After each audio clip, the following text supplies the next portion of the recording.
विधायक प्रदीप यादव के द्वारा उठाया गया कि आउटसोर्सिंग कंपनियां के तहत जो नौकरियां करते हैं उन पर किस प्रकार शोषण दोहन होती है और सही तरीके से सैलरी भी नहीं मिलती, जिसके लेकर के सरकार से मांग की है कार्रवाई। विधान पटल पर लाया था। एक तो जो पूरे प्रदेश में नौजवानों का शोषण, नौजवानों का एक्सटोर्शन होता है इस आउटसोर्सिंग एजेंसी के माध्यम से, उस पर वो प्रश्न था कि भाई जेपीआईटी को सरकार ने पूरा अधिकार दिया है। जेपीआईटी कुछ बड़े बड़े एजेंसियों को, आउटसोर्सिंग एजेंसियों को एडॉप्ट कर ली है। छोटी एजेंसियों को यहाँ ताकत नहीं देती जो राज्य की एजेंसियाँ हैं, और बड़ी एजेंसियाँ मनमानी तरीके से एक तो नौजवानों की भर्ती में भी पैसा लेता है और भर्ती के बाद जो उनके मानदेय है उसमें भी कटौती करता है, और यही एक प्रकार का शोषण है, एक्सटॉर्शन है, और रिजर्वेशन भी उसमें नहीं है, ये आरक्षण के विरुद्ध भी है। सरकार ने कहा है कि नहीं, हम इसको एक बार अपने विभागीय पदाधिकारियों से दिखा करके, और जो 2 सालों का एग्रीमेंट हमने कहा उसको आपने एक्सटेंशन दे डाला है, बोला इस एक्सटेंशन का भी पुनर्जांच कराएंगे, और साथ ही साथ जो शिकायतें मिली हैं भिन्न भिन्न जिलों से उस जांच के आधार पर कार्रवाई करेंगे ताकि एक्सटॉर्शन रुके। और हमने यह भी प्रश्न रखा कि भाई इसके लिए सरकार कोई वैकल्पिक नीति बनाए ताकि यहाँ के नौजवानों का एक्सटॉर्शन ना हो, वह एजेंसियों के द्वारा एक्सटॉर्शन ना हो। सरकार ने कहा कि उस पर भी आगे हम विचार कर रहे हैं और आगे जल्दी विचार करेंगे।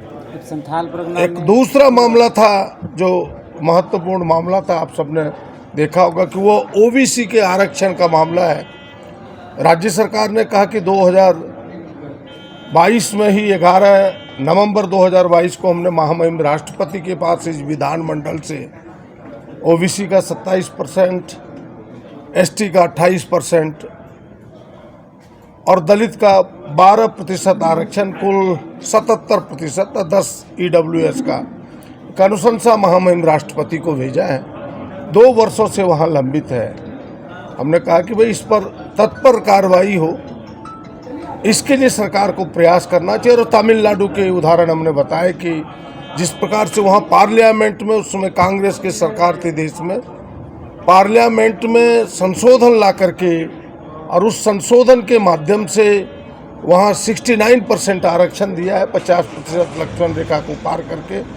यहाँ भी पार्लियामेंट दे, इस हेतु आप माननीय प्रधानमंत्री से, माननीय राष्ट्रपति से यहाँ की सरकार गुहार लगाए, ये मैंने उनसे आग्रह किया है। सरकार ने केवल इतना कहा है कि हम इस पर विचारोपरांत आवश्यक कार्रवाई करें।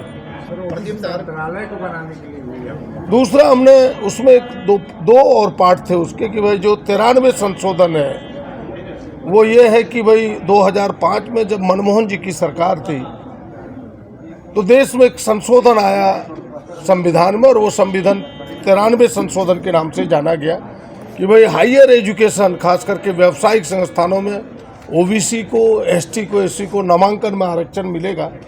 उन्होंने कहा कि यहाँ प्रभावी ढंग से लागू, अगर कुछ कमी है तो उसको हम आंतरिक रूप से दिखवा करके प्रभावी करने का प्रयास करेंगे।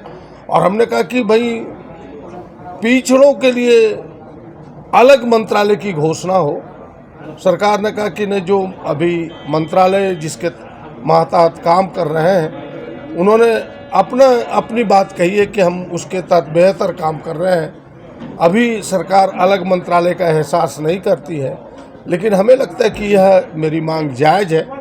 आगे भी भिन्न भिन्न फोरम पर इस मांग को रखेंगे और कांग्रेस पार्टी इस मांग को लेकर के आगे बढ़े। पिछड़ा वर्ग आयोग का पद भी खाली है सर, पिछड़ा वर्ग आयोग का न अध्यक्ष का पद, क्योंकि खुद अध्यक्ष अभी मंत्री बन गए हैं। हमें लगता है सेशन के बाद इस पर सरकार जल्दी विचार करेगी, ये जैसा मेरा पिछले 10 दिनों में सर साहेबगंज में 5 पहाड़िया जनजाति के बच्चों की मौत। ना आपने देखा होगा कि कल जब मैं अपने विषय को रख रहा था तो इस विषय को सरकार के सामने लाया था। सरकार के मंत्री मिले थे हमसे, उन्होंने कहा कि नहीं, इसके लिए हमने स्पेशल टीम भेजी है, वहाँ के सीएस को भी बोला है और हमारी टीम पहुँची है। पहले तहकीकात कर रहे हैं कि किन कारणों से मौत हुई है, आवश्यक उपचार कर रहे हैं। Thank you.